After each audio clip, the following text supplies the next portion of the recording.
Қызым сериалындағы актрисаның бірі Sevgi, яғни шын есімі Sinem Ünsal, танымал түрік актрисасы.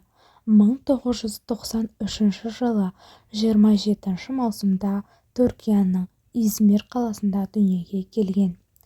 Әкесі әзербайжандық, анасы черкес ұлтынан. Бұл интернационал отбасыда өскен Sinem бала кезінен өнерге жақын болды. Білімі мен мансабына келсек, Sinem Eskişehir Osmangazi университетін салыстырмалы әдебиеттану мамандығы бойынша аяқтаған. Кейін Стамбулға көшіп, актерлік шеберлікті меңгере бастаған. Оның алғашқы рөлі 2017 жылы Шолпан жұлдызы телехикаясында болған.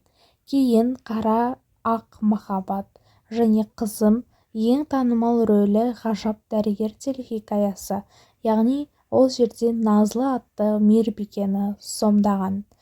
Жеке өміріне келсек, Sinem жеке өмірі туралы көп айтпайды, бірақ 2024 жылы ол актер Берк Джанкатпен қарым-қатынасын растаған. Сөзінше, бұл қарым-қатынас оған тыныштық және үйлесімділік сыйлаған.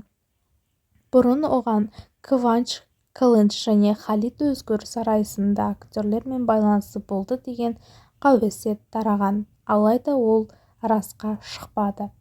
Қызық фактілер, яғни Sinem театр сахнасында да белсенді.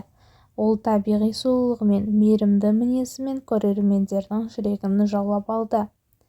Әлеуметтік желілерде аса белсенді емес, қарапайым өмір салтын ұстанады.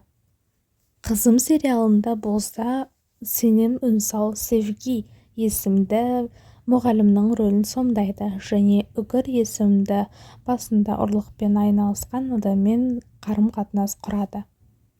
Үгір жақсы жаққа өзгереді, сондықтан да олар сериалдың соңында отау құратын болады. Келесіде қай актер немесе актриса туралы ақпарат білгіңіз келеді?